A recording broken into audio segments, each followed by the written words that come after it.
July 12th, 2015. Employees arrive at work on a quiet Sunday morning. They turn on their computers, and AC/DC's Thunderstruck starts blasting from every speaker in the office, on their screens. A message from hackers who had stolen everything: 37 million users, every secret, every fantasy, every lie. This is the story of the Ashley Madison hack, the day the internet's biggest cheating website got caught red-handed, and the massive hypocrisy that came tumbling down with it. Before we get to the hack, you need to understand what Ashley Madison was. Picture this: it's 2002. The dot-com boom is in full swing, and a guy named Darren Morgenstern has an idea. What if there was a dating website, but only for married people who want to cheat? The tagline said it all: life is short, have an affair. And before you judge, this thing was massive. By 2015, Ashley Madison had 37 million users, worldwide operations in over 40 countries, revenue of $115 million per year, a valuation of nearly $1 billion. The company was about to go public on the London Stock Exchange. Everything was perfect. Well, almost. Ashley Madison promised one thing above all else: complete discretion, total security. Your secrets are safe. They even displayed a Trusted Security Award badge on their website. Here's the problem: that award, completely fake. They made it up. There was no such thing. But it gets so much worse. Ashley Madison had a special service called Full Delete. For $19, they promised to permanently erase your profile. Every photo, every message, every trace, gone forever. This service made them $1.70 million in 2014 alone. And the women on the site, out of 5.5 million female accounts, analysis later showed only about 12,000 were real, active women. The rest, bots, fake profiles, created by employees to trick men into paying for credits. So you had a company making millions off fake security, making millions off fake women, making millions off fake deletion, all while facilitating adultery. What could possibly go wrong? July 12th, 2015, that fateful Sunday morning, employees logging in expecting a quiet day.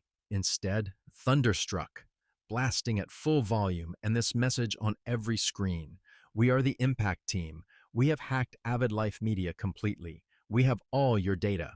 Shut down Ashley Madison and Established Men immediately. You have 30 days, or we release everything. The company panicked. They hired the world's best hackers to trace the attack. They contacted the FBI. They tried everything. But here's the crazy part: the Impact Team had been inside their systems for months, maybe years, collecting data, mapping networks, and Ashley Madison had no idea. Why? Their security was a joke. Let me read you what the hackers told Vice magazine. We worked hard to make a fully undetectable attack, then got in and found nothing to bypass. Nobody was watching, no security. Their VPN password stored in plain text on Google Drive. Any employee could access it. Encryption keys, also plain text clearly labeled. Multi-factor authentication, nope. Intrusion detection, didn't exist. Security training, only 25% of employees had received any. The hackers said you could literally use pass 1234 from anywhere on the internet and get root access to all servers. This was a company holding the most sensitive secrets of 37 million people, and they had security worse than your grandmother's Facebook account. July 19th, 2015. 1 week after discovery, the Impact Team contacted security blogger Brian Krebs and posted their demands publicly.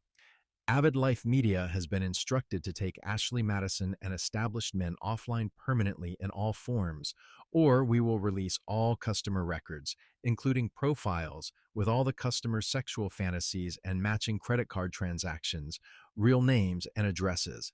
Their motivation? They claimed Ashley Madison was profiting from pain, charging people to delete data they never actually deleted, and facilitating prostitution and human trafficking through their sites. Ashley Madison's response: we will not negotiate with criminals. They offered a $500,000 reward for information. They hired digital forensics teams. They worked with police, but they absolutely refused to shut down the site. Why would they? They were making $115 million a year. So on August 18th, 2015, the impact team kept their promise. August 18th, 2015, 30 days after the ultimatum, the impact team posted a message, "Time's up," and then they released everything, multiple data dumps over several days. First dump, 9.7 gigabytes containing 32 million user accounts, real names, home addresses, phone numbers, email addresses, credit card details, sexual preferences, and fantasies. Every message ever sent, GPS coordinates, IP addresses. Second dump, 20 gigabytes of internal company data, 3 years of CEO emails, source code, employee information, financial records, everything. The data was posted on the dark web, but within hours, it spread everywhere, and here's where it gets absolutely horrifying. Multiple websites popped up overnight where you could just search for anyone's name or email address, type in your spouse's name, and see if they were there. Millions of marriages, millions of secrets, all searchable in seconds. The impact was immediate and devastating. Once the data went public, chaos followed. Millions of marriages around the world were suddenly put to the test. Overnight, anyone could type a name into a search bar and check if their partner was registered. The fallout was massive. Innocent people were falsely accused. Families were torn apart by suspicion. Employees were exposed in front of their bosses and coworkers, and it didn't stop there. Josh Duggar, star of the reality show 19 Kids and Counting and former lobbyist for family values, was exposed as having two Ashley Madison accounts. This was the same guy who publicly fought against gay marriage and preached about traditional marriage. He'd spent nearly $1,000 on the site seeking affairs. His profile literally said he wanted one-night stands and experimenting with sex toys. The hypocrisy was stunning. Hunter Biden's email was in the database, though he denied creating the account. Over 15,000 government and military email addresses were found, including thousands from the Army, Navy, and Marines. The Pentagon launched investigations. And then came the extortion. Thousands of people received emails demanding Bitcoin payments. Unfortunately, your data was leaked in the Ashley Madison hack, and I now have your information. If you would like to prevent me from sharing this with your spouse and your employer, send me Bitcoins. The human cost was incalculable. But the biggest twist? The CEO himself. Noel Biderman was Ashley Madison's public face. He appeared on Larry King, The View, talk shows everywhere, defending the site. His pitch? Infidelity can actually save marriages. It's a pressure release valve. And he always appeared with his wife Amanda. Both would say their marriage was perfect. Noel claimed he was completely monogamous and faithful. He told reporters, "If I discovered my wife on Ashley Madison, I would be devastated." August 20th, 2015. The second data dump included Noel Biderman's personal emails, 3 years of emails, documenting multiple ongoing affairs. One affair from July 2012 to May 2015, nearly 3 full years. Hotels, secret meetings, hundreds of messages. A second affair with a student who wrote, "I feel extremely guilt-ridden because of my boyfriend. He almost found out last time. I'm sorry, I don't want to lose him." She was asking to borrow $1,500.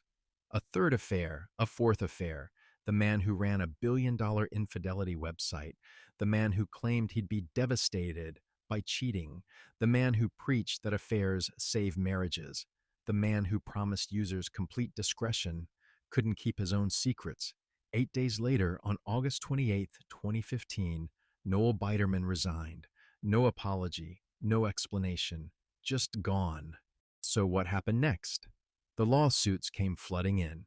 Eventually, Ashley Madison agreed to pay $11.2 million to affected users, though most people got less than $100 each, $1.6 million to the FTC and 13 states, for a company making $115 million a year. Barely a scratch. The FBI investigated. Toronto Police, Homeland Security, multiple international agencies. The impact team never caught. To this day, almost 10 years later, nobody knows who they were. The $500,000 reward was never claimed. There were theories. A disgruntled ex-employee Russian hackers who'd been selling Ashley Madison data months before, a mysterious Twitter user named Thaddeus Zoo who had early access to all the data, even neo-Nazi groups who'd been targeting the Jewish CEO, but no arrests, no charges, nothing. And Ashley Madison, you'd think they'd shut down, right? In 2015, they had 37 million users. Today in 2025, over 80 million. The hack doubled their user base. They changed leadership, improved security, rebranded, and thrived. The company that lied about security, lied about deleting data, lied about having real women, is more successful than ever. The site still charges $19 for full delete, though now it supposedly actually works. The scandal that should have destroyed them became the best free advertising they ever could have hoped for.